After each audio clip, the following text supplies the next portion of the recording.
My honourable prime minister Imran Khan, मैं आपसे ये पूछना चाहता हूँ कि पीडीएम का आपने देखा जलसा जिस तरह हुआ, आपने भी कहा कि वो फ्लॉप शो था।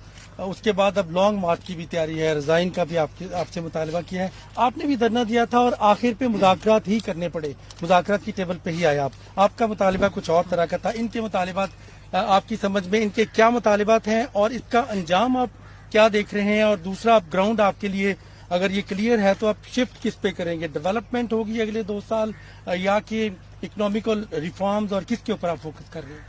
देखिए, मैंने तो ये जब सारे इकट्ठे हो गए, मुझे तो पहले पता था। मेरी आप पहली तकरीर सुन लें।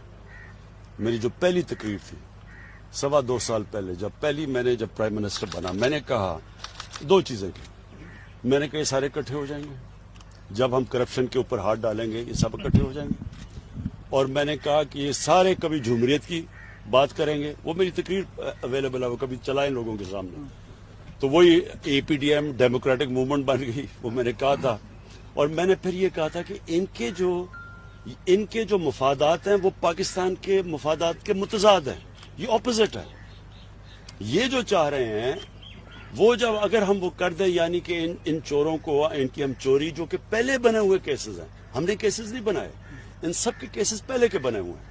ये चाह रहे हैं कि हम नैब को खत्म करके इनके केसेस खत्म कर दें, ये चाह रहे हैं। अगर हम वो करते हैं तो सबसे पहला मेरा सवाल यह है कि ये पाकिस्तान के जेलों में जो लोग बैठे हुए हैं, इनका क्या कसूर है? फिर उनकी तो लाखों की चोरियां हैं, इनकी अरबों रुपए की चोरी, और मुल्क से बाहर ले गए पैसा। तो उन बेचारे लोगों को, उनका फिर क्या कसूर है कि वो जेलों में गल सड़ रहे हैं? कई बेचारे जेलों में मर जाते हैं, उनकी तारीख ही नहीं लगती तब तक मर जाते हैं। गरीब लोग हैं ना सिर्फ। ये जो सबसे बड़े डाकू हैं, ये मुझे ब्लैकमेल करने की, मुझे पहले ही पता था इन्होंने कोशिश कर दी है। मैंने बार बार आपको कहा कि ये मुझे कोशिश करेंगे, लेकिन मैंने इनको एनआरओ नहीं देना। लेकिन स्ट्रेटेजी क्या है? जो भी स्ट्रेटेजी इनकी है कभी कामयाब नहीं होगी। मुझे कभी मैंने तो उनको मुल्तान में भी इनको कहा था कि इनको ऑन करने दो जो करना चाहते हैं। हमें सिर्फ, लेकिन लोगों की जान और माल की हिफाजत करना गवर्नमेंट की जिम्मेदारी है। अब कोविड से आज 100 से ऊपर लोग मर गए। अब हम सबको पता है कि जब लोग जमा होते हैं बीमारी फैल जाती है, सारी दुनिया को पता है। हम उनको कह रहे, मेरा तो सिर्फ मकसद लोगों को बचाना था।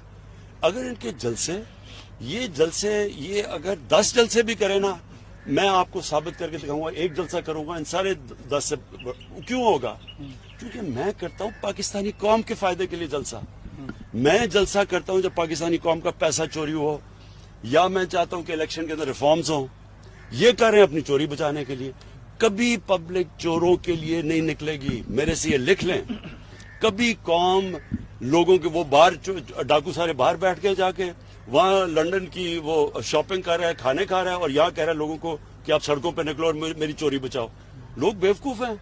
देखें, जो इंसान समझता है ना कि अवाम बेवकूफ है, उससे बड़ा बेवकूफ है ही कोई नहीं। इलेक्शन के हवाले से कल कैबिनेट में भी आपने एक डिसीजन लिया कि मार्च के बजाय से फरवरी में, तो क्या सुप्रीम कोर्ट में कोई रेफरेंस दायर करने जा रहे हैं? कैसे करेंगे? और साथ जो कैबिनेट का एलामिया है उसमें यह भी था कि तमाम सियासी जमातों के लिए मुज़ाकरात के रास्ते हम उसे करेंगे शो ऑफ हैंड के लिए। तो इसके लिए क्या करने जा रहे हैं? क्योंकि आईनी तरमीम दरकार होती है कि सदारती रेफरेंस इसमें करेंगे या क्या करेंगे? देखिए 2 चीजें हमने फैसला किया। एक, हम इलेक्शन जल्दी करवाएंगे सेनेट के, क्योंकि ये सारा ड्रामा हो रहा है। ये जो सेनेट से बेचारे, इनका ख्याल है कि कोई सेनेट के इलेक्शन ना हो, तो वो तो फेल हो जाना है इन्होंने। वैसे ही हमने आपको पता है कप्तान तो मैं पुरान, इनसे ज्यादा बेहतर खेलना जानता हूँ। तो इलेक्शन तो हम पहले करवाएंगे। लेकिन जो दूसरी चीज है, देखिए पाकिस्तान, सारे जानते हैं कि पाकिस्तान के सेनेट के इलेक्शनों में पैसा चलता है, रिश्वत चलती है, सबको पता है। हमने 20 लोग पिछली बार निकाले जिन्होंने पता चला कि पैसा लिया।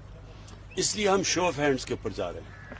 हमारे ख्याल में हमारे अटॉर्नी जनरल ने हमें ये बताया है कि सुप्रीम कोर्ट में हम रखेंगे। ये हो सकता है कि आइन के अंदर अमेंडमेंट के बावजूद भी हो सकता है ये।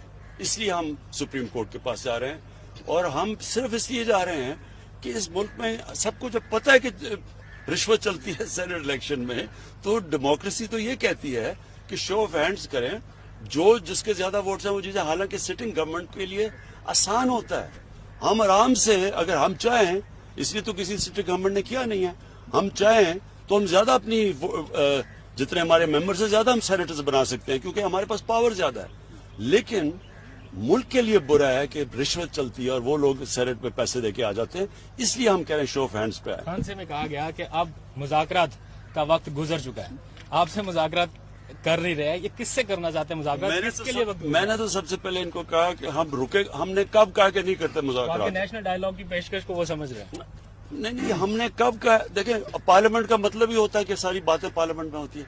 میں نے تو صرف ایک چیز کہی ہے کہ ساری باتیں کر لیں, میرے سے NRO نہ مانگے, اور پھر یہ اوپر سے منافقت کرتے ہیں کہ جی ہم نے مانگا کب نہیں. ہمیں انہوں نے اتنی بڑا پیج دے دیا کہ جی نیب کے اندر 34 ترمیم کریں, 38 میں سے 34 ترمیم کریں, مطلب کہ نیب کو دفن کر دیں, اور کہتے ہیں NRO نہیں مانگا.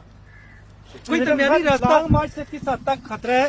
آپ کا کنٹینر بہت زیادہ مشہور تھا, کیا اپوزیشن کو کنٹینر دیں گے یا لانگ مارچ کو روکا جائے گا؟ آپ نے دیکھ ہی لیا ہوگا کہ مجھے ان سے کتنا خطرہ ہے, کیونکہ جو میں کتنا ریلیکس کر رہا تھا جب یہ وہ جلسہ کر رہے تھے.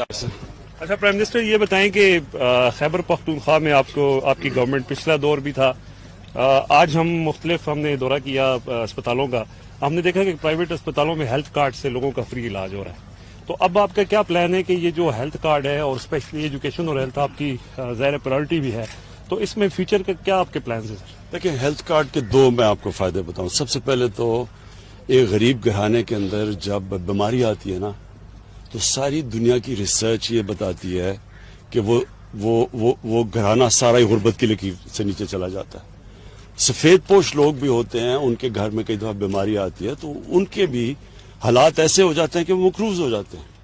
تو یہ جو ہیلتھ کارڈ ہے, یعنی ایک ہر گھرانے کو پختونخوا کے اندر اگلے 6 مہینے میں سارے جتنے بھی پختونخوا کے شہری ہیں ان کو 10 لاکھ روپے کی ہیلتھ انشورنس ملے گی. میرے خیال سب سے پہلے تو اس سے بڑی نعمت کوئی نہیں ہے, اور وہ جانتے ہیں جن لوگوں کو کہ گھروں میں بیماریاں ہوتی ہیں اور پیسے نہیں ہوتے, تو ان کے لیے تو سب سے بڑی چیز. دوسری اس کی بڑی فائدہ کیا, اس کا فائدہ یہ ہے کہ ہم گورنمنٹ, پاکستان میں اتنے ہسپتال ہے ہی نہیں جتنے ہونے چاہیے, اور گورنمنٹ بنا نہیں سکتی اتنے زیادہ ہسپتال, ہمارے پاس پیسہ ہی نہیں ہے.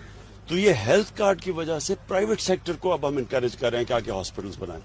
تو پرائیویٹ سیکٹر کا مطلب یہ کہ اگر کوئی بھی ہسپتال بنانا چاہے, ہم نے ان کی مدد کریں گے. سب سے پہلے کہ ان کو ہم زمین سستی دیں گے, کیونکہ زمینیں بہت مہنگی ہیں, اب تو وہ بنا نہیں سکتے. نمبر 2, ساری بھی جو چیزیں وہ امپورٹ کریں گے باہر سے جو پاکستان میں نہیں بنتی, ہاسپٹل اکوپمنٹ, وہ ڈیوٹی فری ہوگی. اور نمبر 3, ہیلتھ کارڈ کی وجہ سے وہ کہیں بھی اب ہر کوئی ہسپتال جا سکتا ہے, پیسے دے سکتا ہے ہیلتھ کارڈ کی وجہ سے. اس کا مطلب جدھر چھوٹے چھوٹے شہروں میں ہاسپٹل نہیں ہوتے تھے, پرائیویٹ ہاسپٹل, اب پرائیویٹ ہاسپٹل کا جال پھیل جائے گا پاکستان میں. تو ہمارا ایک پورا ہیلتھ سسٹم کے اندر یہ انقلاب ہے.